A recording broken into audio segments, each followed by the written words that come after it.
Check the mic and make sure it sound right, boy. Welcome to Tormenting Voice with Harry and Isaac. This is a Magic the Gathering podcast coming to you from Yorkshire in the UK. On this podcast, we're going to discuss all things competitive Magic, our approach to the game, and give our opinions on all aspects of it.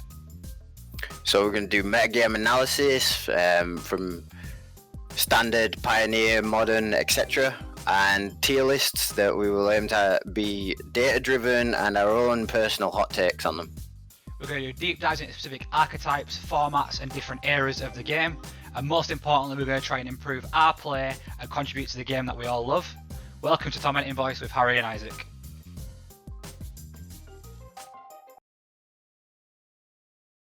Got it under wrap. Hello everyone and welcome to episode 3 of Tormenting Voice. Today we've got a bit of a modern special. So I'm joined as always by Harry, the regular co-host, but I'm also joined by two very enfranchised modern players. We've got Jude in the bottom right and Sam in the bottom left. And we're going to talk about Sam's recent amazing placement and deck innovation that he sort of underwent that sort of made some headlines. So yeah, we're gonna have a quick chat about that. All right, cool. So I think the best way to sort of kick this off is to start with everyone's sort of history of modern and all that jazz. And I'm just gonna straight out say I've been playing standard since I started, and I don't really have any experience with modern at all. I know a few cards, and that's it. So I'm going to be attempting to moderate this a little bit and just ask the questions that maybe people who don't know as much about modern would ask. But if we can get Jude first, and then Sam, and then Isaac. Jude? Yeah, what's the question? So the question is just, can we have your like background in modern and like your sort of history of modern? So modern, my very first modern deck was Infect.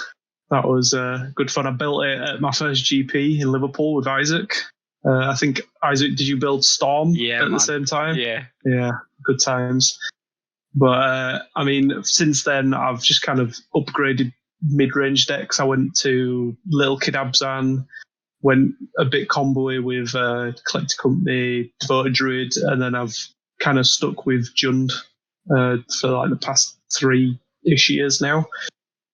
And that's where I'm at with modern. Sam? I'm sure yours is very varied. So I guess same question to me. Kind of similar. So, I've been playing for a while. I kind of started this as a kid back in like OG Ravnica. So when Modern was like introduced, I started making decks, but they weren't really like tier decks or just kind of what I could afford. And then I guess, my first proper Modern deck was kind of Eldrazi-tron. Back in I think 2017, it was pretty popular. Back kind of Death Shadow kind of started to take over the reign, started to actually become a bit of a deck. And that seemed to kind of be a bit of an answer to that. Plus it was just doing cool things, playing beefy Eldrazi from Oath of the Gatewatch and that sort of thing. And pretty much I've just been playing that as my main deck for a lot of it. I do have a lot of experience playing humans and hardened scales, as well as some Bant Spirits as well. That's always some good fun. Ended up taking down like an RPTQ I forget how those works, but there's the stages of the PPTQs and like RPTQs, whatever. So the first stage was doing that with Bant Spirits. With Eldrazi-tron, I did end up winning a Pro Tour qualifier back just about a year ago with Jude there at GP Brussels. That was a lot of fun. That was a good time. That was with Once Upon a Time, and that was interesting format at the time. I grind a lot on MTGO. It's probably what I spend most of my time doing, to be honest. I've got a decent amount of experience with it. I think I'm all right, but still lots to learn in a new meta game. So Yeah, I think long and varied deck history there. I think with myself, I think now I'm a bit of a modern skeptic personally, but I do have a history with the format, and in all honesty, I do like the format. I do love the format a lot. So initially, like Jude said, I built Storm. That was like a lot of fun to try and pilot and learn the format, because ultimately, this floor is pretty high. Like, because worst case scenario, like if you Storm off and you learn how to do that, then it's fairly complex. But as soon as you learn the processes of going off and doing Storm and making optimal card selection choices with like Serum Visions and Sleight of Hand, and you get good at that, I think it's like a really good baseline. After that, I moved to some Grixis decks. So when Grixis was good, when like Tasigur and Gurmag Angler were like sort of the best thing you could do in the format, which is so strange now looking back at. But played a lot of that. Love those cards. Like, love the Grixis strategies. Played Delver at the time, before people sort of realised how good Death Shadow were. Then transferred to Death Shadow, started playing a lot of Death Shadow, got fairly decent at Grixis Death Shadow, the old school versions of the deck without Mishra's Bobble and a lot of the more broken cards we're seeing now. So played a good bit of that. Loved casting a good Thoughtseize, and then sort of I think where my results and success started to come in was playing Blue-White Control a little bit. So I think Blue-White Control, the best PPTQ finish of all time. I top 4, I can't really remember. A small PPTQ in Modern, playing Blue-White, which is quite an achievement. I lost to Elves twice, which I later found out was a horrendous matchup. But I think the turning point for me in Modern was just sort of realizing and accepting, you can't always do exactly what you want to do all the time. You just have to try and slot in, play an optimal deck and a good deck, rather than trying to like force control and force fair strategies, which is where like a lot of the conflicted opinions come from me. But yeah, definitely do like the format and hope for the best for it, really.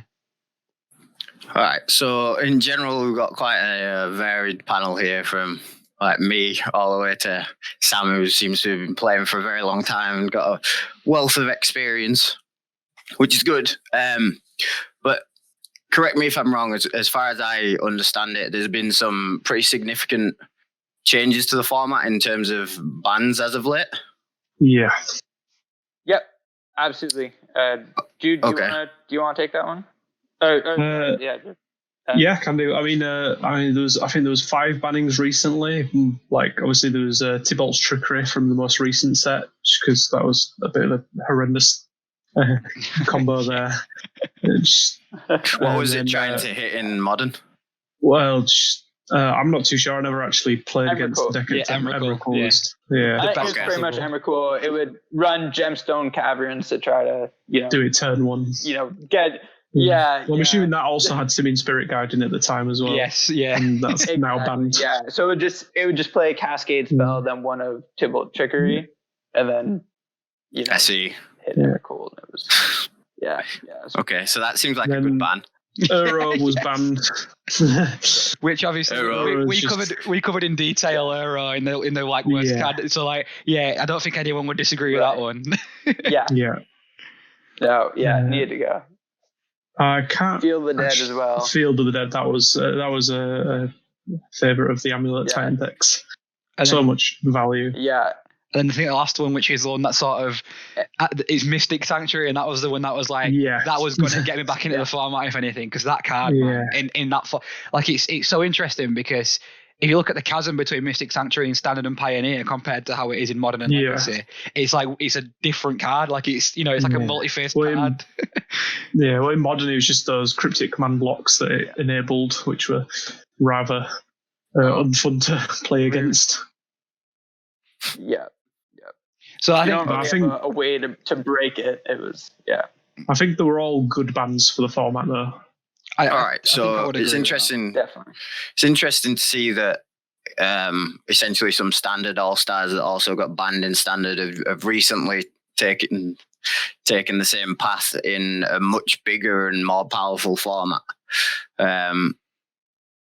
But just in that context, after the bans, like, do you think that you guys could sort of lay out what you think the pillars of the format are, and like just briefly speak about each sort of archetype, essentially, or like deck choice? Well, I haven't actually played much Modern recently, because unfortunately it is only available really on MTG Online, and I don't play much in there. I have the Death and Taxes deck, which is quite a good deck at the moment, I'd say. It's got got some good interaction and some good game plans. Normally you try Stoneforge, Mystic, a Bat-Skull, or one of the swords in. But I think, Sam, you probably have a better understanding of the format right now. I have played my fair share. That is for sure. Initially, after the ban, I saw a lot of like burn and blitz decks. Just a lot of decks that were trying to go like, let's have a straightforward, proactive game plan. Try to kill your opponent pretty much as fast as you can. We were seeing as well some kind of, Omnath scape shift decks as well. I think it was kind of the decks that we're trying to use Omnath and Uro together. We're kind of shifting to okay, well, what else can we use this shell for? Because you're still using a lot of money cards, right? Like you're playing Run and 6, Force Negation, Cryptic Commands, Jaces. The list goes on. So now that Feel the Dead was kind of their main way to grind out the opponent and get victory there. Those kind of ticked up a little bit. And I think in response to that, you started seeing, okay, a bit more blue-white control. Tron started taking over, Amulet Titan, as well as Heliod Company. But honestly, like, to be honest, at the moment, it feels very good. It feels like a lot of decks are very viable. And really, like, anything can pretty much do well. I mean, you've got mill, you've got humans, red green mid range, kind of doing its thing. Just a lot of varied archetypes, and I think for me that's what kind of keeps me interested in Modern so much. I mean, really, you're not seeing any archetype take say more than 6 or 7% of the metagame. If it's doing that, it's it's quite a popular deck. Compared to, I know some standard metagames can see some decks kind of hitting 20%, 25%, sometimes, fairly common. So, for me, just in terms of the planning and the deck tweaking, right, it's kind of the forever OCD sort of thing you get to do is just constantly tweak your deck. So for me, like, Marn's just so fun for how diverse it is, and it feels nice to kind of have it back and not just have these, like, turn 2 Tybalts and turn 2 Ember slapping.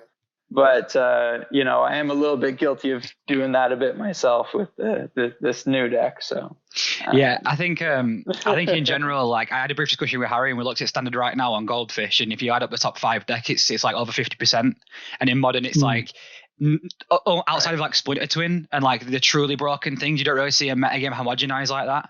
So ultimately, I think that's personally why I think the strategies like Blue White Control struggle a lot, because unless you've built like the perfect 75, even if you're like 3 cards off, you're just not going to do well. So I think ultimately, or you'll struggle to do well rather. I think ultimately doing things proactively in Modern is what is going to get rewarded, which is why, like, looking at your deck, I could see there's like a lot of different proactive elements, and there's lots of different game plans, and you have lots of game against different things depending on what part of the deck you draw. For sure. I know, so Harry, I know you asked about like the pillars of the format. And I think, you've got your Death Shadow decks of all sorts of, flavors. Really, it seems like you can't really go wrong with what colors you slap together there. I do think there's a lot of decks that can be hated out by either Chalice of the Void or Blood Moon. I think you could throw Force of Negation into that mix as well. But you do kind of have these, you've got this huge kind of mixing pot of all these varied styles, from big mana to graveyard decks. Dredge is quite popular. You still have the Oops All Spells deck. So, because I think those cards got banned or the enablers, I think, got banned in Pioneer. Yeah. I think. Yeah, so, they did, unfortunately. As well, yeah. And you got the Ad Nauseam deck that's kind of switched up to this. It's like it's Inverter. It's Inverter from Pioneer. Yeah. Okay. I'm familiar with that. I love it. That deck is so it's pretty cool. You get some of the faster ramp pieces like Pentad Prism, and I think they play like Wishclaw Talisman and stuff. It's a little bit weirder, but it's effectively Inverter. but like it's interesting. Like I do think that all the archetypes, when you kind of think about the classic archetypes of like aggro, control, mid-range, combo, they're all very represented in a wide spectrum kind of across this metagame. Yeah, that's why I like the look of the current modern format. Yeah, I think Go on, Isaac. what a big shift, like sort of the discussion we just had, like US for the pillars of the format, and there's so many things you listed. I think, but before like faithless looting, like it'd just be, oh yeah, it's Mox Opal, it's faithless looting, and it's ancient stirrings, and you play one of those, or you're making a mistake. And I think in modern now, that list of like cards you should play, otherwise you're making a mistake, is like 25 long. It's like, oh, you play Blood Moon or Khan or Force of Negation or Death Shadow or Lurrus, or do you know what I mean? The list just goes on and on and on and on and on, which I think is, it's sort of made modern more modern, like what modern was before, but to like a much more extreme extent, which is, it swings and roundabouts. But personally, it's like, as a spectator, that's great. Like, if there was a modern paper Pro Tour, I would not be able to, like, if someone said, do you want to bet on what deck wins? It's like that. No, no, I don't. I've got no inkling, like, at all. Yeah. It's nice. Like, I know Reed Duke does these kind of power rankings type thing. I know Modern is kind of the only one he extends it to 15 rather than 10 deck lists for. And I do think that it does kind of speak volumes a little bit for the format, just in terms of how diverse it is. It's quite nice, and you can still brew, you can still see some success with some weird lists at times. So it's. You're right, Isaac. You definitely have to have a proactive plan and be kind of ready for a number of things, which is, some people may not like that. People, might not like that. You might have to just take some losses in some matchups, accept some bad matchups. But to be honest, it's kind of what keeps things a little interesting in the long run for me, anyways. Yeah. So it's clear to see that there's like a heavy emphasis on sort of diversity, and I assume that's largely due to the card pool being so big, and also the individual card power being quite high. So there's multiple sort of plans that can work essentially. But I think you've given it a good sort of illustration that it's still a developing format, and it's not just in one set way, because it's obviously changed as of late, which is really good. Like the decks you were speaking about at the beginning, so like Bant Spirits and Tron, like those kind of decks I'm familiar with, but not so much the ones that you were just mentioning. So there's obviously a lot going on in the format, which is good. But do you guys think that there's any particular strategies that have benefited from the recent bannings, or do you think it's just sort of opened up the metagame in general and allowed everything to develop? I definitely think it's just. Sorry, go on. Yeah, I think it's just. I definitely think it's allowed for more decks to come out and more strategies to be usable, because like there's a lot of strategies that you just couldn't play if your opponent's turn twoing and Emrakul or something. I mean, most decks don't have anything to do against that, but now that all these quick cards like Simian Spirit Guide is gone, it's allowed for other strategies to come forward. Yeah, I think going into it, like obviously I don't really know, but my assumptions, like obviously it's very hard to assume because the format looks very different as it did like 3 months ago. But my assumptions would be like, in general, when there's not a sticking point, fair strategies like blue, white, and Jund, traditional Jund, this is like Jude's favorite deck. I think they sometimes struggle. Jund less so because it's more proactive, but the field opening up basically meant blue, white control would already struggle, and then it had Mystic Sanctuary banned as well. So I think right now, I think there's probably a struggle to figure out where Force Negation fits in, because ultimately that is a card that should always kick about because it is so good, so powerful. Well, I think with blue-white control, it is actually quite a okay deck to be playing at the moment. If you look at some of the recent challenges on online, there is at least a blue-white control deck in most top 8s.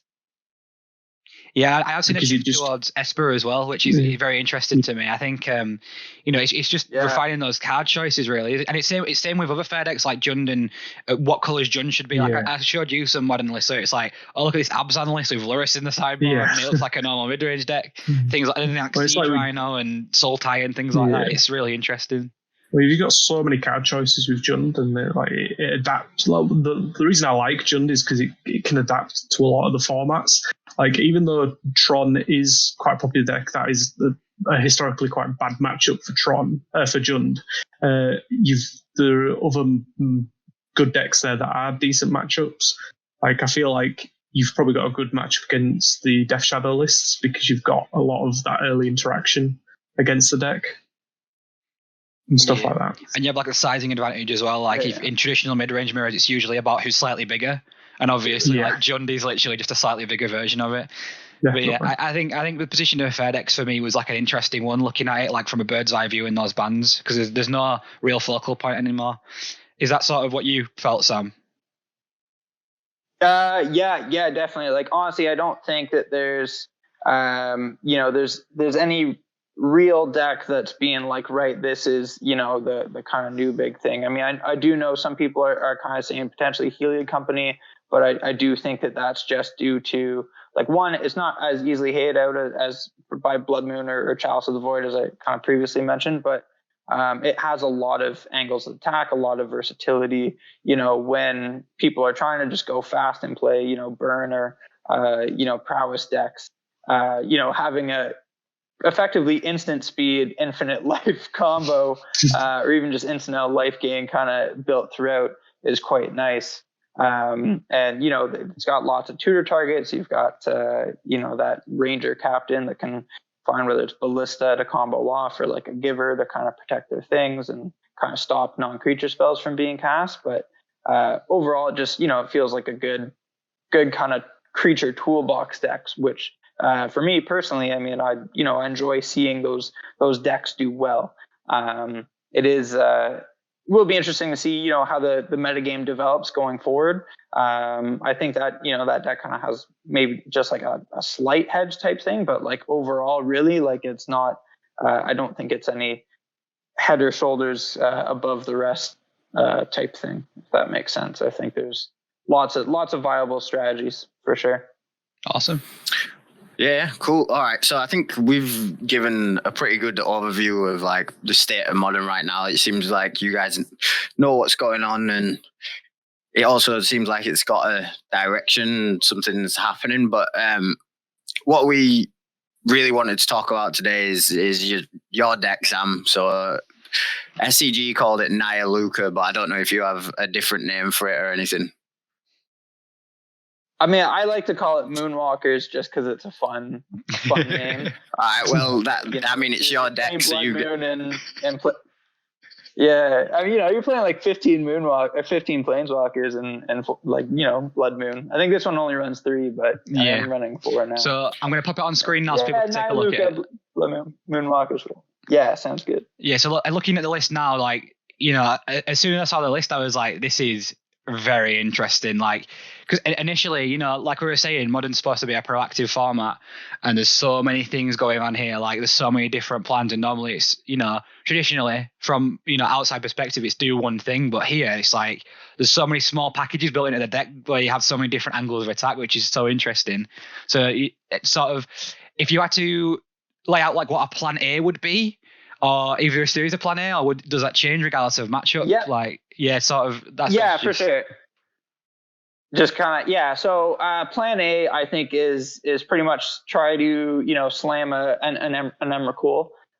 You're trying to ramp via your early 1-drop creatures, which if you exile them with Lukka, the only thing bigger than that in the deck is going to be an Emrakul. So you're hitting that. So maybe a little bit hypocritical of me to criticize the turn 2 Emrakuls when I'm slamming turn 3s, but I mean, hey, it is what it is. I feel like I'm doing it a bit fair, but anyways, so that's essentially plan A, slam an Emrakul. But built into that, you've got the Blood Moon plan, which shuts off so many decks from Tron to Titan to just fair mid-range decks like Jund, like Shadow variants. And you can if you have the ideal start, which is turn 1 Arbor Elf into turn 2, you play a second land, play Utopia Sprawl on a forest. So now you can produce 4 mana on your second turn, because you can tap that forest for 2 mana, untap it with the Arbor Elf, and then tap it for an additional 2. So with that lets you pretty much play a number of different powerful 4-drop walkers. You've got Nahiri, which is essentially backup plan to get Emrakul. It can discard it from your hand. It can take it can exile things that have just slapped you. Enchantment. It can exile enchantments too, which is can be relevant. Exiles a Heliod from the Heliod combo deck. Exiles a Dryad of the Elysian Grove. It hits a fair number of things. Then you've got the Karn Great Creator. To me, that's kind of the one of the big changes of this deck from previous decks that have tried to slam Emrakul with Lukka, is kind of having this Karn backup plan, because really you're left with a mix of mana. You've got some games where you've got 7-8 mana, sometimes more than that. You've got other games where you're flowing around maybe 4, 5, or 6. But Karn lets you kind of find the right tools and silver bullets for the amount of mana that you have, and to kind of fit the situation that you're in.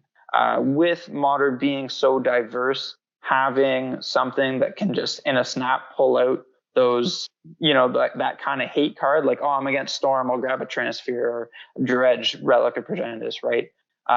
There's just so many different answers that you kind of need to have at your fingertips that Karn lets you have. He also has a kind of hidden synergy with Lukka that I don't know if many people know of, but if you have an artifact on the field that, say, costs 1 or more, and you turn it into a creature with Karn, Lukka exiles it. So he can then find Emrakul, and then you can then retutor that artifact. That's so sick. Karn, since it just got exiled. So that's so sick. It's quite cool. So it's it does have little neat synergies in it. So if it's like, if I'm going for the liquid metal coating play and like all of a sudden that doesn't quite work out, well, it's like, all right, well, I can kind of back up, do this. And it's not like this liquid metal coating. Just turn it into a 15-15 flying spaghetti monster.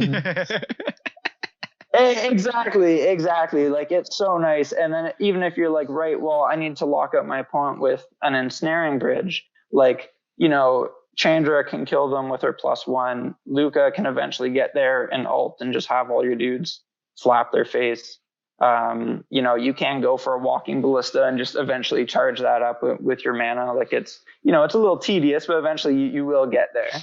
And that it's just that sort of thing. So you end up having a lot of different plans, and if you have this ideal start of the Arbor Elf into making 4 mana, you can then essentially go like play another ramp spell, whether it's a Utopia Sprawl, a Noble Hierarch, Birds, whatever, and play a Blood Moon turn 2, and then follow that up turn 3 with a Lukka, right? So it's like, it feels really good slamming turn 2 Blood Moon, turn 3 Emrakul. It's like, there's not a lot of decks that are really prepared to answer that, especially if it's a really off the radar deck type thing, right? So it's, for the most part, game 1. Sorry, no, you're fine. I was just going to say, like, resemble like a red green mid range deck. Yeah, and it's one of those things where it's like there's so many things that individual archetypes fold to. So it's like if a turn 2 Blood Moon doesn't make them scoop, then the turn 3 Emrakul definitely will. And then if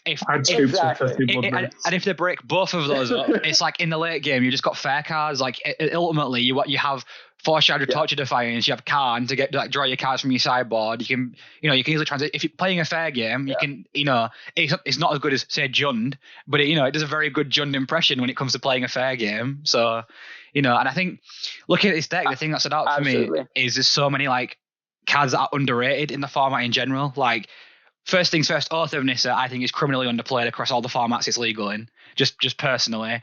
And then furthermore, Nahiri the Harbinger. Yeah, it is exactly like Ponder's not legal, but this card is, and it fixes your mana as well. Like, sweet, I'll put that in.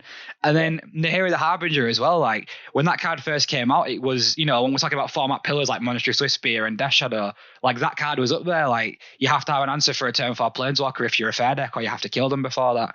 So, like bringing all these like sort of old school hits, almost of like Nahiri the Harbinger and pile of mana dorks into just like Blood Moon. I think, that catches a lot of people off guard because it's no longer at the forefront of their conscience. Yeah, absolutely.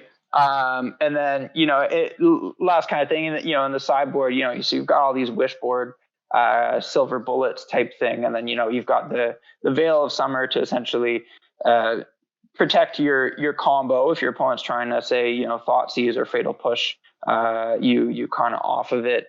Or if they're just, control deck and trying to counter those important spells, right? Like it's just such an effective and efficient spell. That it's can't really go wrong with it. And then the Madcap Experiment into Platinum Empyrean, which is quite nice. It's pretty much there. So if you're against prowess decks, burn decks, sometimes other creature decks, depending if they don't have much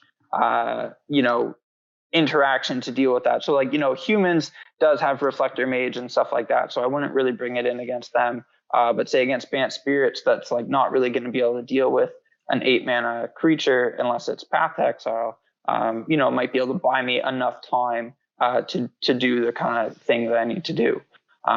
So it's quite nice kind of just sliding that in against some burn decks when you're like, right, okay, my Blood Moons aren't good. So let's bring those out and let's bring some Madcap Experiments in and a Platinum Empyrean. The trouble with that is that, if you're bringing it in, you kind of have to be okay with hitting the Empyrean off of the Lukka. If you're not okay with hitting the Empyrean off the Lukka, then, don't really bring it in because you just want to rely on having that early Emrakul because that's just going to win you so many games. Mm-hmm.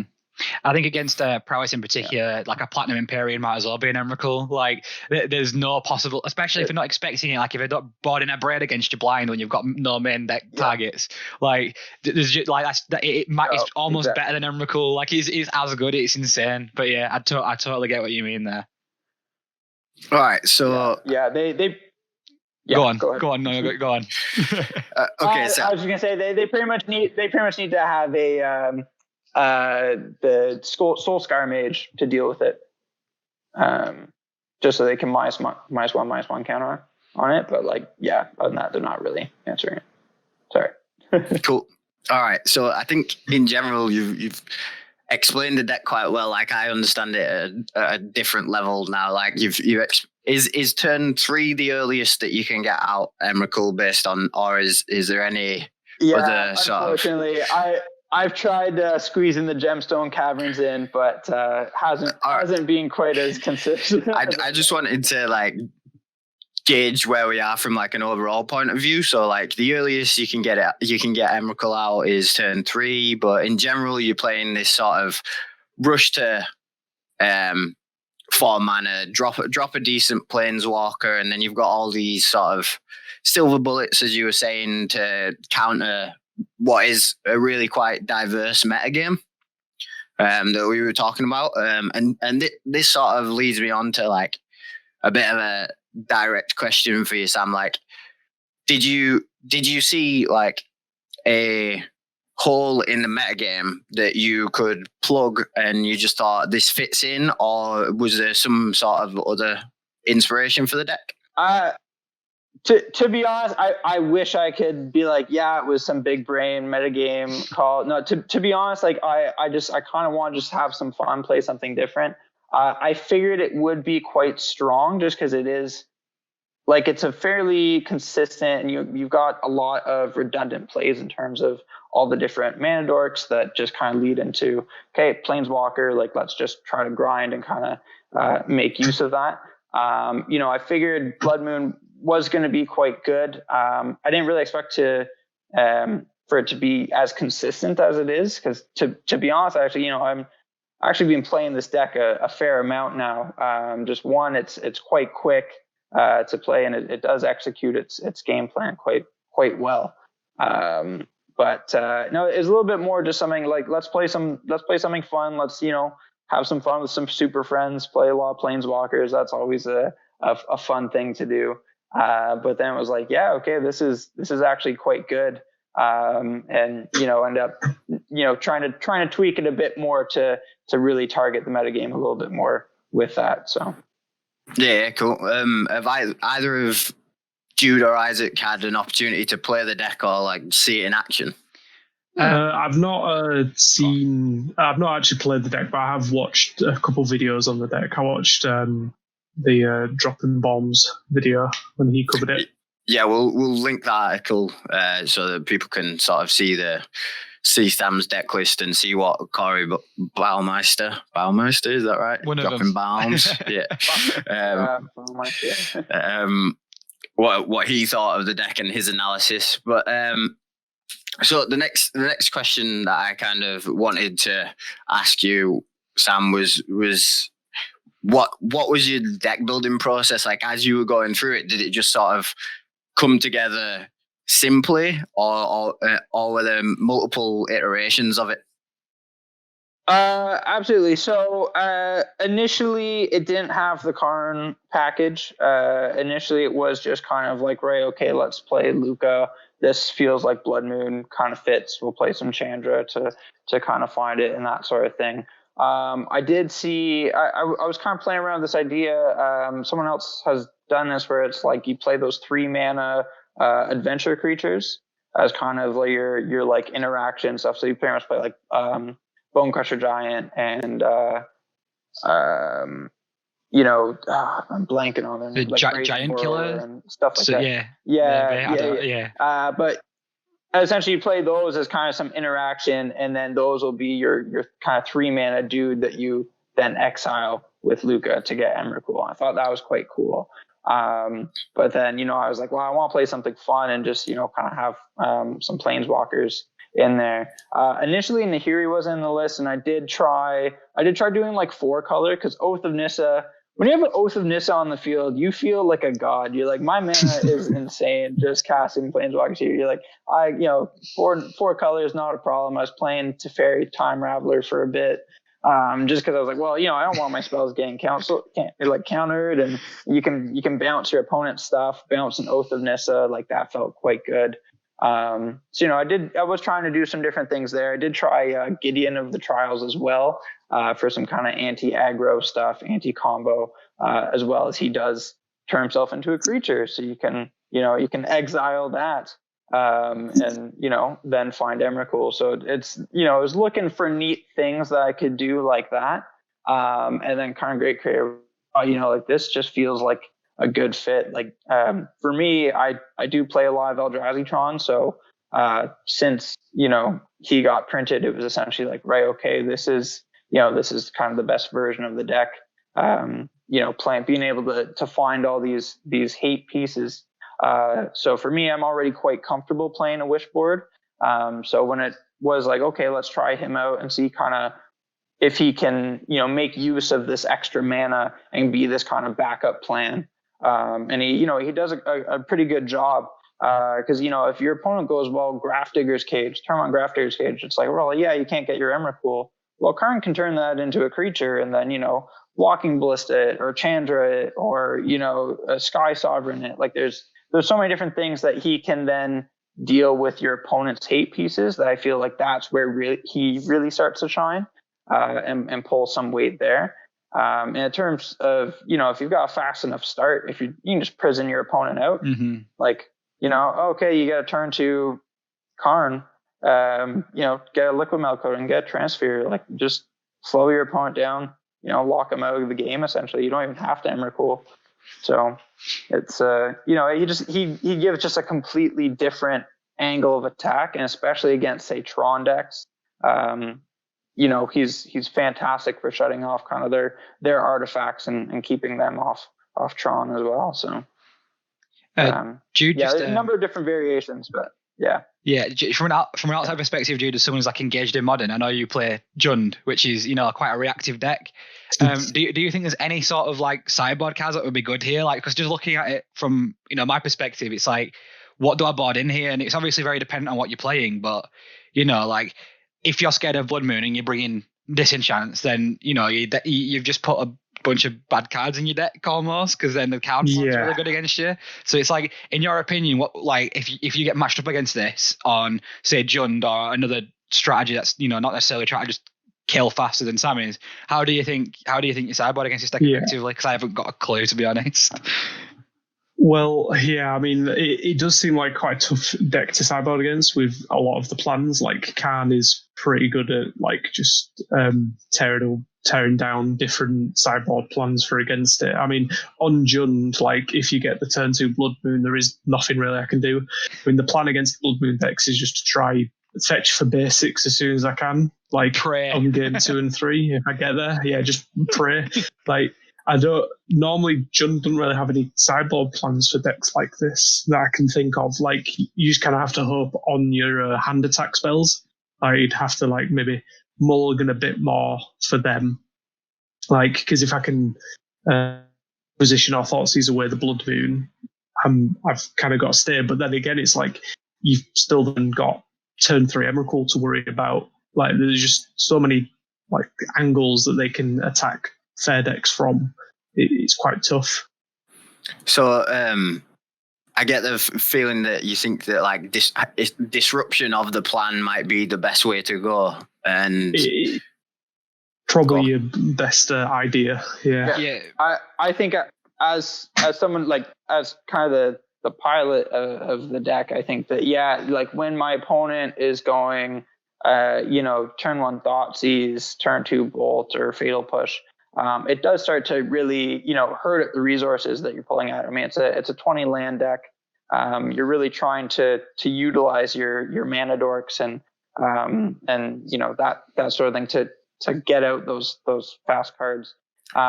So, that is quite, it is a flaw of the deck. I think that getting that early disruption can be quite tough.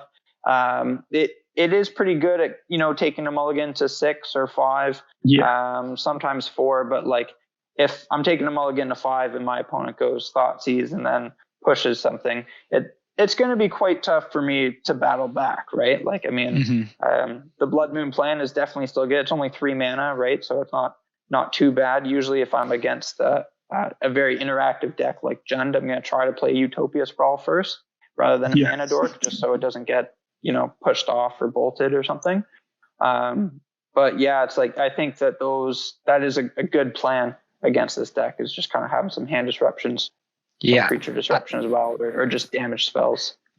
I think looking at it, I think, like, the only other potential crease I can sort of see is if there was something like Splinter Twin, maybe like this Healy combo, where there's like you have to have one piece of interaction and then a way to immediately kill you, or something like Infect that can race, because it has the potential turn 2 draws, and that it has very, very consistent turn 3 draws, and it's more of a dice roll. But outside of that, like, fair decks like Blue-White Control, for example, there might be a Force of Negation in your first Planeswalker, but they've not really accomplished anything there, because there's another one coming, and they've already lost that attrition war. And then as soon as if you resolve a Khan, or if you resolve any of the 4-mana Planeswalkers or even Lukka, it's pretty much lights out, and there's such a high density of them that that angle's not really a good one. So Split It Twin was still about, then it might be a different conversation. But right now, like, the disruption's fine, but even then, like, looking at this, it looks like it'd be 45-55 against the disruption, rather than, like, 70-30 in favor of the disruptive deck. It looks very like it has a lot of flat matchups, or if that makes sense. Yeah, I do think I think you're right. I think it's still in favor of the disruptive deck, but I think it's a little bit closer than you might initially think. I think, looking at the jankiness of the list, I guess. All right, so I just wanted to point out that I found it quite interesting that you were able to sort of run this on 20 lands, like you said, and have so many sort of 4 mana, 5 mana, and I know you're not ever really going to cast Emrakul, but you've got quite a big top end in this deck, right? And I know that you're trying to get there very fast, but just, is there any, like, point you'd want to make about the fact that you have put in 20 lands and you've kept it to that amount? So I have tried trimming to 19. I have tried swapping, like, the second Temple Garden for Horizon Canopy to try to have, like, a can land in there. So, I mean, I'm just like, right late game I can draw But really, I mean, 20 lands has seems to be the kind of consistent number. It's, really, I don't really want to be hitting more than 4 lands in a game, but I do still need to be hitting my land drops. But, you'll have classic turns where you're just like turn 1 Mana Dork, turn 2, play 3 more Mana Dorks, and you're effectively, with your land drop on turn 3, you're effectively like, right, I've got Tron, I've got 7 mana turn 3. Like, get at me, right? With a Blood Moon, like, get wrecked, right? It's just, there's lots of different, things like that. But I think that really, like, the Oath of Nissa has really been kind of MVP. In terms of, if I've got a 1 land hand that, say, has 2 or 3 dorks in it, I might be a little bit hesitant to take it. But if it's got Oath of Nissa, like, I know that's just, it's that little bit of extra. Like, I'm most likely to find a land with this, develop my mana base a little bit more. It's kind of that little, like, backup plan if that dork plan A goes awry, I guess. Yeah. Okay. I think I'm getting to grips with the deck a lot more, like hearing you talk about it, which is good. But I just wanted to sort of ask you so let me clarify first. I think, did you go to a PTQ and got top ninth? Sorry, for with this deck in the challenge. Yeah. Yes. It Sorry. 12th place in MTGO challenge. I think there was like 112 people or 120 people on that day or something. So it was, it was a decent number. It was a pretty mid-sized challenge, I think. Yeah. So like top 12 is like good for a deck that's maybe there's been similar archetypes around, but this is like a more refined version, and congrats for doing that. But I just wanted to ask you, like, was that a metagame call, or was it because you genuinely believe like this archetype has legs and is going to stay in the metagame? So I do legitimately think this deck has legs. I do think it is actually quite a strong deck. I'm consistently getting 4-1s in modern leagues. I did manage to get a 5-0 recently. I did get 5-0 with an older previous version of this deck, but that was a little while ago. But yeah, it does seem like a good deck. Obviously, I'm not going to say it's like tier 1 or anything. Like, there's lots of very established, refined decks. I'm definitely not in that aspect, but this deck is very, very capable of getting 5-0s, winning an FNM, doing well in a challenge, right? With that too, like, I mean, there's, I do think that if more people, gave it a little bit of a chance, tried, give them their hand at type thing, it could, maybe see a little bit more refinement, maybe some better sideboard tech and that sort of thing, or, anyways, the kind of deck development process as it goes. But yeah, like for that challenge specifically, I do remember, like, I had played the deck a fair amount up to that, and I kind of thought, like, this is a strong deck.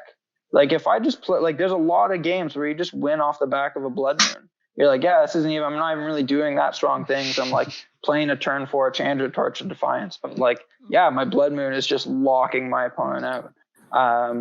And it will get you enough time to set up and do your thing. But then you've also just got that, like, right, my opponent might not see my full game plan game 1. And then game 2 might not be prepared for that turn 3 Emrakul or even Blood Moon or whatever type thing. Like, I just think that there's so many different strong, just kind of shut off cards that, you're able to kind of pull through in a variety of different situations. That I do think that it does have some serious legs for sure. Whether it's tier 2 or 3 or whatever. Hey. Who knows? But That doesn't matter. It's done all right. It's done all right for me. I'll say that. To be honest, I do actually think you're being quite humble. Like I've quickly looked at the deck again, and I've seen a 5-0 from the 23rd by a completely different player. I'm not even sure if you're aware of that, but like a big Tom 79, whoever he is, he went 5-0 in the Modern League on the 23rd with it, and he's only, I think from the looks of it, he's changed like 2 cards in its sideboard slots.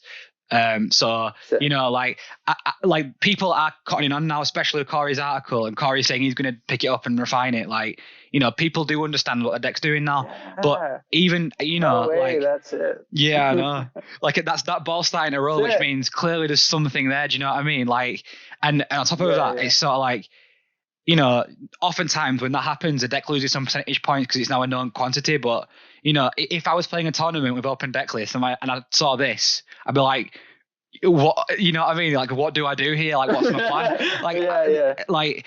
Because ultimately here it's one of those decks. It feels like Tron to me. It's very different, but it just feels similar. Where it's like, you know, there's no magic sideboard answer. Like, you've got to have a game plan that's naturally good against it. Like against Tron, for example, you need to have that clock and some pressure on the mana base. You can't just do one or the other, otherwise you will just get Troned. Yeah. It's similar to that. Like, you know, you can't just sideboard for a specific plan. Like for Tron, if they sideboard against the Blood Moons, then the cards will get them.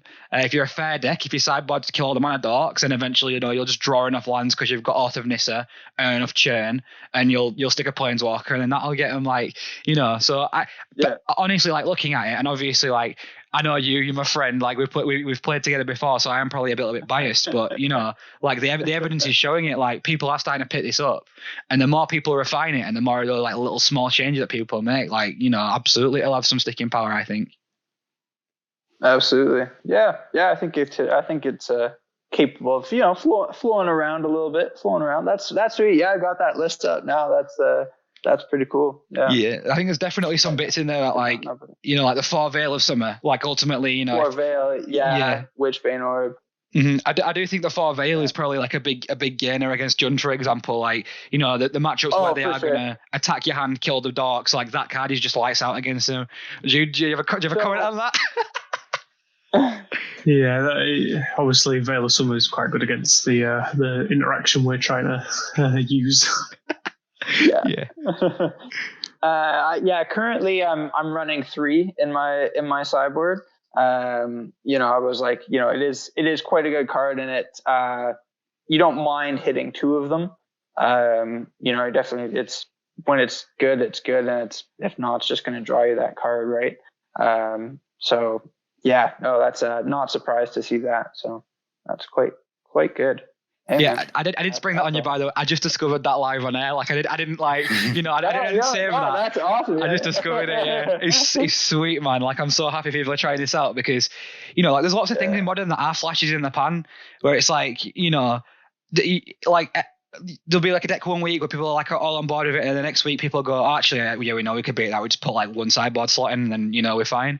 But, you know, things like Hammer Time come to mind, or it's like people go, oh, yeah, it's just a flash in the pan, and then everyone ignores it, and then, you know, suddenly it's 4th, 5th most played deck. Like, it can quite easily happen. Yeah. You know, I'm hoping this happens, because honestly, like for me, this is the kind of deck that if I was going to make a return to the format, I would consider, like, you know, because it's ultimately it's a fair deck for Modern. Like, you know, it's not trying to like I know it's like an absurd statement. That worries me. But like with regards to how Modern is, like, you know, like it is doing unfair things, but every deck in Modern sort of needs that as a flaw. And, you know, when that doesn't happen, you are just playing like Karn, which is like a toolboxy card advantage engine. Chandra Torture Defiance in Modern is hilarious to me. Like, you know, it shouldn't fit, but it just does fit so well. It's so good. Like the mana ramp, the digging, the removal, and just being that late game finisher is just like it just does everything. Card's incredible. Yeah. It's been real good. So this is more of an open question to everyone, but like it pertains to this specific choice as well.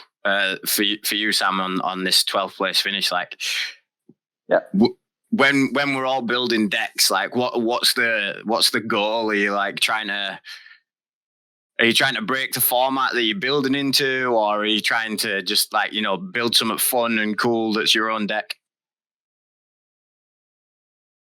Anyone else want to start? Jude, maybe. Jude. I mean, normally my deck choices is just whatever is a good mid-range deck, because I'm not particularly good at thinking of my own ideas for decks. Like, I might have a basis, but most of the time, like, mid-range decks are pretty self-explanatory. Like, with Jund, you kind of get a few choices of your own with the sideboard and the main deck. Like, I love what's his name now? Master of the Fells. Master of the Fells. Like, I'm always gonna have one of him in the sideboard or Jund card to play. But other than that, I don't really brew my own decks. So for me, like, most of my deck creation, like in Modern, I was very much a, tune kind of thing. So it'd be like, oh yeah, Elves is fairly good, so I'll put one Wrath of God and cut a Supreme Verdict so that the regeneration of Azuri don't work. Things like that. I think I'm fairly decent at like making those little tweaks to make improvements and create those little efficiencies. A lot of my deck building, when I get like a lot of momentum going, is usually in Standard, and ultimately, it'll be transferable to other formats if I played them, but it's identifying a strategy that I deem to be good. So, I'm not, for example, with this one, if I had built this deck, it probably would have started from something like, I believe Lukka is undervalued right now. Let's try and find out the best way to abuse that, or something like that. You start from a big macro idea, and then you've sort of just got to refine it down into like, what's the best shelf for it? How many slots do I have to dedicate to this strategy for it still to be efficient enough to be there? In general, I think I've gotten a lot better at not just sticking to a single archetype. But yeah, I think a lot of it is looking at what already exists and what things I think are undervalued, and trying to like create edges that way. I think Jude will vouch for me with this. I think when Jude is playing Abzan in Standard, like oftentimes, it'd give me a deck and I'd say like, put one of these in. Like, for example, June Blast. Put one June Blast in, Like, little tweaks like that where, that absolutely change a matchup and cost me a game by telling me to put a June Blast in his deck. Well, then didn't I beat you in the top 8 of I believe Game Day? You beat me in the finals of Game Day, that one additional Doom Blast, yeah. But, I think that's, keeping that whole card pool in mind and understanding what's going on. Like, either for me, it'll be those slight tweaks, or it'll be a big macro thing where I'm like, I believe this to be good. Let's iterate on this. Yeah.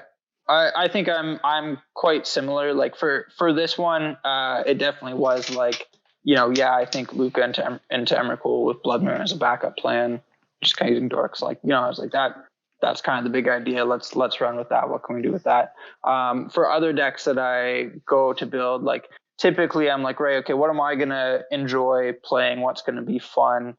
And that sort of thing. I really enjoy creature decks. Like most of my things are either going to be tribal decks like elves, humans, spirits, Eldrazi, whatever.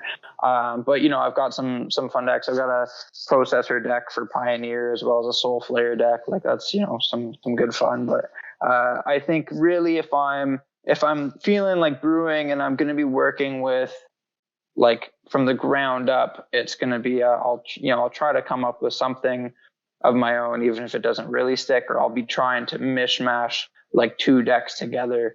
Right. And I'm definitely pulling a lot of different ideas together with this one for sure.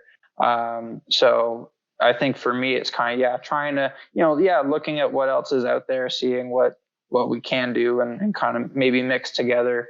There doesn't always have to be like, a brand new card printed that's like, oh, all of a sudden I can do this now, right? Like there's no new card from the newest set that was like, we can do this now. I mean, Lukka is still quite new, but ultimately it was just kind of, all right, well, Blood Moon and Emrakul and hope for the best. Classics. Yeah. For you, classics. I think you can answer that question as well, mate, because I actually think your process is very interesting. Actually very different because you're a newer player. Like I think, we've talked about this before briefly, but I think as old school players, we have like a lot of assumed knowledge. And I think the way that you build decks and refine decks is actually really interesting. I don't think you give yourself enough credit for that, to be honest. Well, yeah, I played by myself quite a lot, so it's difficult to get that. But I've been saying since Luke came out that this guy can break every single format he's in, essentially, and he did break Standard. And I've been looking at him since this deck got brought to my attention, I've been looking at him in standard to try and see if there is a way to break him, and I've not really made any headway. But for me, genuinely, like the way I look at formats is I'm trying to break it because I want to win. So if I can find something that's abusable and other people aren't on that spot, then you can essentially demolish people just because you've got a tactic that they're not ready for and is very powerful. But like in general, with my approach to cards, like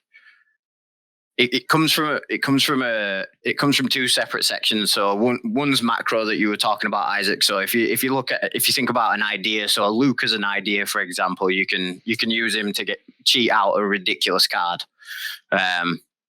So from that perspective, you may have an idea that like might be a combo, it might just be an archetype, and then generally where most of my decks come from is micro. So I'll look at individual cards, and if the individual card level, like if the power level of that card isn't high enough, it goes in the bin. and that is like that's it. Like it changes a little bit with like sideboard, because obviously you're looking for different sort of you're looking for different attributes, because you want them to, like we spoke a lot about hate cards, which I think are a little bit more prevalent in modern than they are in some other formats. But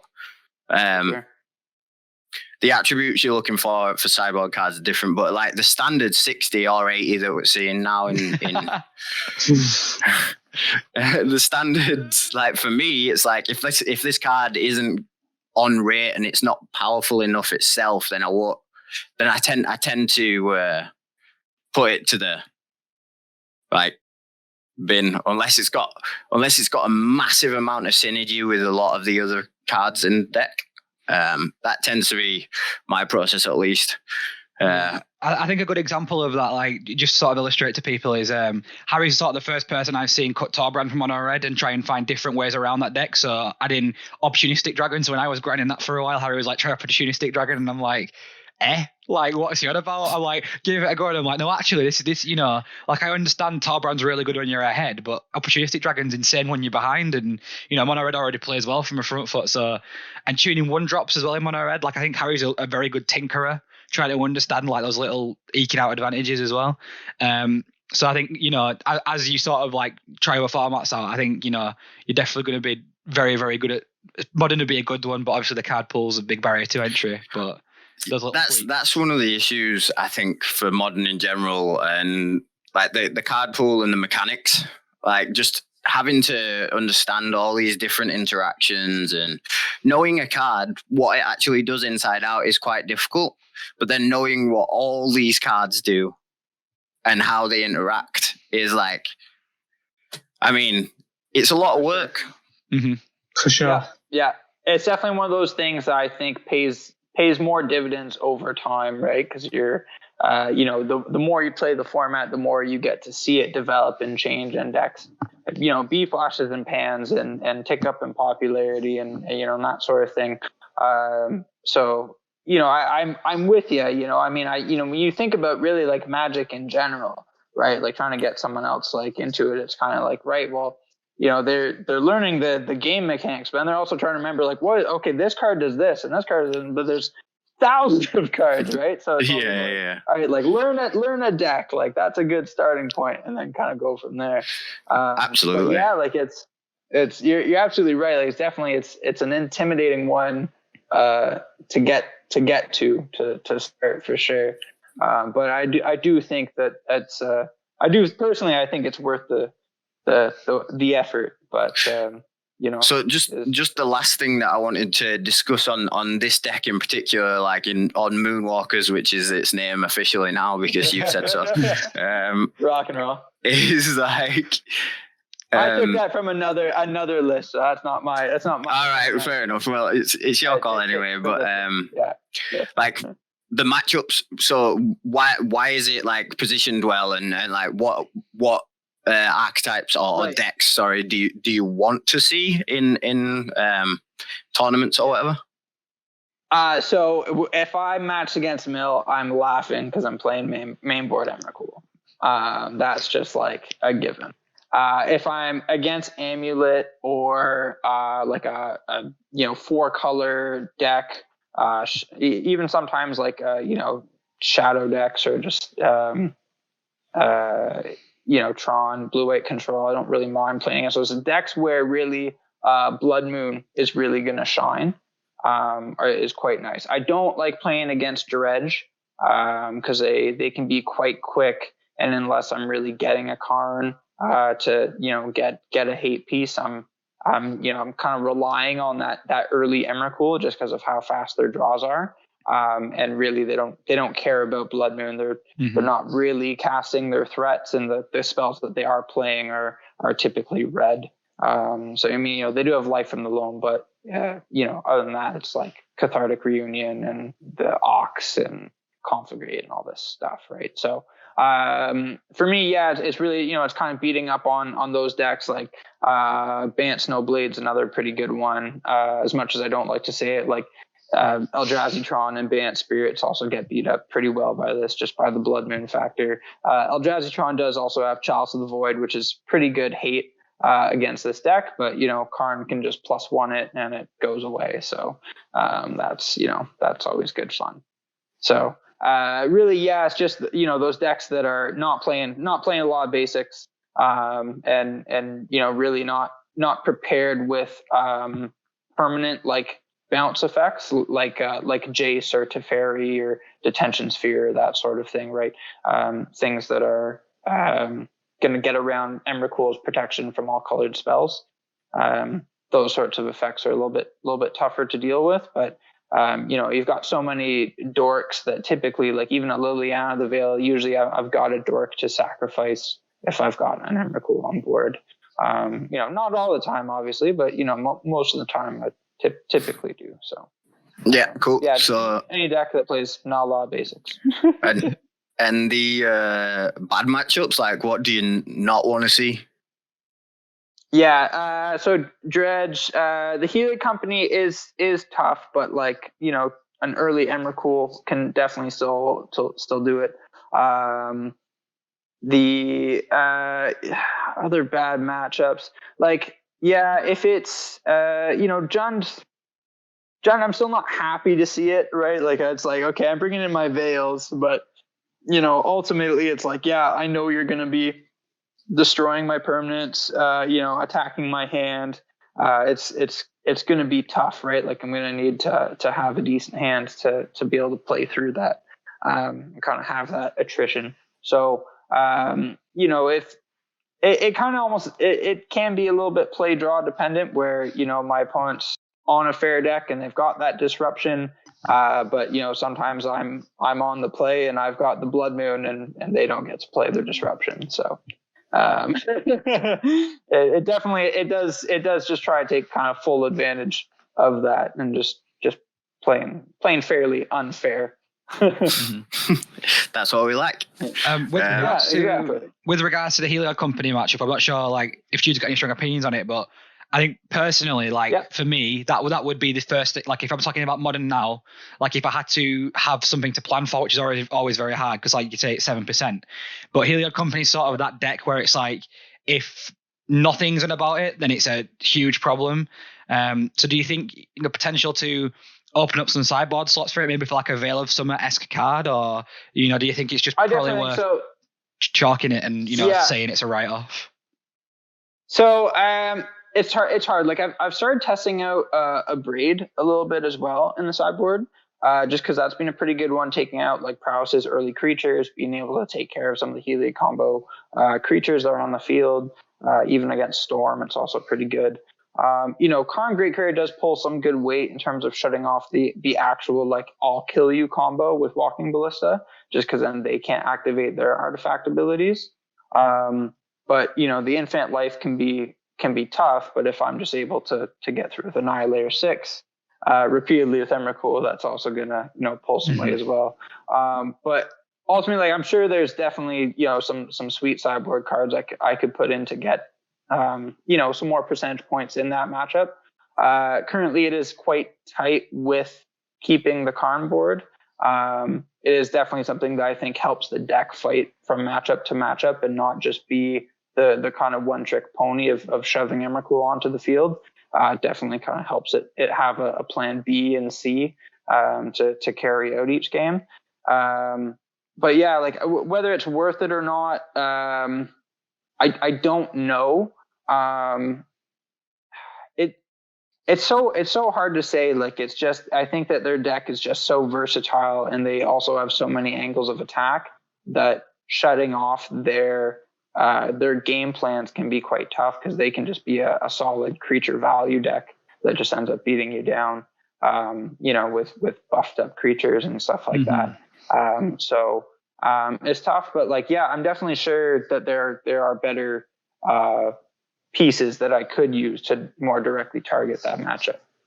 It's always a struggle. I'm trying to brew some more stuff with that. But yeah, sorry. It's all good. It's like I was going to say, it's always a struggle in Modern to try and like hit that balance, because there's some matchups where it's like it's actively beneficial for you to completely ignore them and pretend like they don't exist, because there's no amount of, like, so for me with Blue White and Tron, I think I had a few discussions with Jude when we were going to play the team GP, and it's just like, look, like I can put a bunch of Vendilion clicks in the sideboard or whatever, cards like this, but odds are it's not going to be enough. So I think the best bet is to just completely ignore that it exists and just play like spell snares and things that are going to be good in matchups that I'm actively like playing against.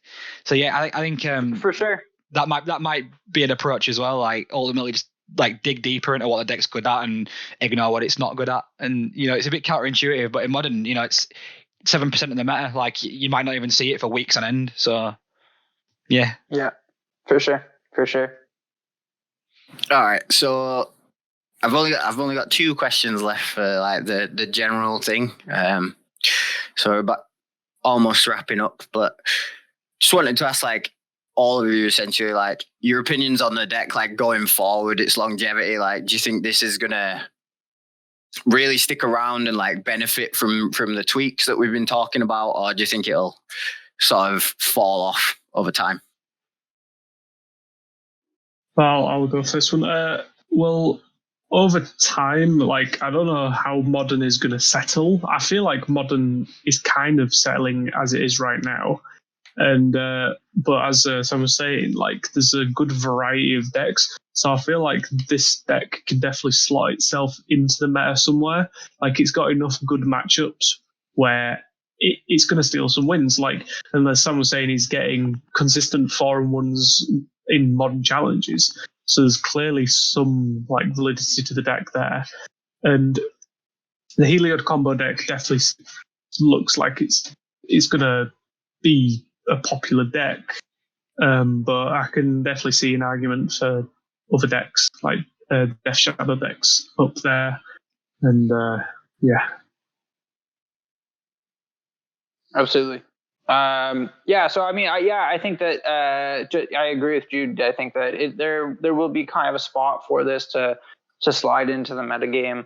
I don't think it's really going to be a top contender, just because it is a clunky deck, right? Like you're playing 21 drops, and then no 2 drops, really just Blood Moon as a 3 drop, and then you go into it to 4 drops, right? So like it is quite clunky like that, but at the same time too, like when you play it, like it curves out quite nicely, just because of how efficient all your mana works are and that sort of thing. But I mean, I wouldn't be surprised if this was just like flash in the pan type thing, but I do think that it does have legit legs to actually stand on and hold itself at some point in the metagame. Mm-hmm. Where it settles is, who knows? Yeah, I think from my perspective, like from I've done a brief bit of Modern research, like looking into this, and I personally like just everything aside, like I do like when formats have a focal point, and if Heliod Company becomes a focal point, then you might think, oh, it's really bad for this deck because, like we discussed, it can be a bit problematic, but ultimately, I think it's a good answer to the next stage. So this deck is positioned to beat up on the decks that will beat up on Heliod Company, if that makes sense. So, you know, like it's very strange and backwards, but I kind of like, it's one of those things where it's like you're kind of praying for the format to homogenize a little bit, because if it does sort of get a bit more clumped at the top, then, you know, with Khan, you can change 2 sideboard cards and gain like 10% against the field. And, you know, like if it does clump up and it does homogenize, then, you know, things like, should I keep Madcap Experiment in the sideboard? Like those answers become very clear, and you can gain those slots back, things like that. So for me, like from a macro sort of understanding of the format and where it might be going, you know, I don't see why, you know, this won't be a good sticking point. Like Emrakul's always been around. Blood Moon sort of waxes and wanes, but it's always present and it always has those matchups where it's good. And, you know, Khan's been, you know, one of the most powerful cards in the format since it's been printed in general, from, you know, what I've seen. So, you know, it just does a lot of, you know, my modern rules of just doing, you know, has a really unfair game plan, and the fair game's good as well. So, you know, I think, you know, as more people play it and as those sideboard slots get changed and tweaked with, and we see all the possible options and outcomes, I see no reason why, you know, it can't be at the very least like, you know, a top 10 deck, one that you expect to see, one that, you know, you test against at least. Yeah, for sure, cool. For sure. It's very cool that you've added this deck to the format, man. Congrats on that. Okay, it feels good. So just as like a final sort of question, if you were going to play a modern deck at a tournament, like this is everybody, including myself, and I'm going to answer at the end. What would you play this weekend? I mean, obvious choice for me. I'd just be playing Jund. Like I love the deck. Like no matter, I've been through like when it's been good, when it's been bad. Like the deck just always performs for me because, you know, it's got a pretty consistent game plan. It knows what it wants to do, and it does it well. Any specific card choices that you know, like I know you have like some rules and laws of Jund that you stick to, and you could write a whole book on it, but like anything in particular? Well, I'd never drop below. I'd never cut a single Lily. Liliana would stay at 4 copies always, and Red and 6 is another one. I think minimum I always want 3 copies of that card, and it's just. But other than that, like you've got your mainstays of like Thoughtseize, Inquisition. You need those interactions because that's what the deck wants to do. Awesome. Sam, do you want to go next? Yeah. I think you have a wide range, don't you? So I do. I definitely have a lot of decks in my arsenal. I think for me, like typically it's always like a last minute decision between either Eldrazi Tron or this Moonwalkers deck. Personally, I have just been playing a lot of this deck, so I think I would probably pick this again. It feels strong. It just feels like, you know, every time I think about playing Eldrazi Tron, I'm like, oh, okay, yeah, you know, Chalice on 1 is really good. Slamming some turn 2 or turn 3 Thought-Knot Seers, that's good. You know, but I'm like, man, but like turn 2 Blood Moon, turn 3 Emrakul, you know, how can you say no? So yeah, might have to take this, but I might still be riding the high. Who knows? We'll see. Yeah, so for me, I know what I definitely wouldn't play. I wouldn't play blue-white control. But honestly, like, you know, looking at the format, I think it'd be one of 2 decks. So, you know, I would, you know, if there's a testing process, I don't just have to pick right now. I'd probably look at Heliod Company, try and see how complex that is to play, see if I can learn all the lines and all the, you know, opportunities. I have played things like that similar in the past to it, so, you know, maybe give that a quick once over. If not, I might play Jund Death Shadow, but I'm not just saying this because you're here. Like, looking at this list, like I said, it only looks like it has, you know, very niche, awful. It has one matchup that might be considered bad, but other than that, you know, it's all very flat, and you are doing something unfair. So I probably would give that a look, and, you know, failing all that, probably play something daft like Infect that you can just kill people on turn 2. Yeah. Yeah, so this is now probably the deck in Modern that I know the most about. So there's a chance that I'd play this to give you a shout out, but there's 2 others that I'd consider. One, Burn, because I know how it works and you just smash people's faces and that's fun. And then 2, I'd maybe think about playing one of the tribal decks like Spirits or Humans, because like I miss tribals, man. you don't get to play them anywhere else, really. Like they've always been like half tribals in standard when I've been playing. They've not quite been there, and people have tried to make them work. And then I think Vampires had its like day in the sun for a very small amount of time, but then it fell off a cliff because a Danto Vanguard rotated out and stuff. So I think I'd be tempted to play one of the tribal decks just because tribal's cool. Yeah, and humans is always good, man. Humans is never awful. Yeah. Humans, elves is doing quite well now as well. That new Realm Walker has helped a lot with that. That's a good card. That been trying to fix the tribal issues in standard with the shapeshifters, but it's not really worked. Right. That's fair. So, is there anything else that anybody wants to say on this topic in general, like modern or this deck? Yeah, I think just for a brief close, I think it'd be good to sort of end on where everyone sees the format going. I know Modern Horizons 2 is coming out. That's last time that was a big massive. It's scary. Yeah, it's scary, but at the same time, like I personally. This is going to be a bit of a controversial statement, but after all the bans, I actually think Modern's a better place for it. Like having cards like Force of Negation and Giver of Runes, and even Red and 6, like I love Red and 6. Yeah, exactly. So like can lands. Yeah, giving the format access to cards like that, like it opens up doors. Like these creature-based combo decks and blue control gets a little bit better. So we'll definitely have you guys on to talk about that when that sort of gets spoiled, and maybe do a bit of like a speculation episode on that. But in general, just sort of discuss where you think the format's going, if it's going to homogenize, and the potential effect of that set. Right now, I think the format is in quite a good place. Like, there's a lot of options in terms of decks, and I don't think right now, without any additional cards, the format is going to homogenize that much, because I don't think there is anything that is that powerful or that broken in a sense.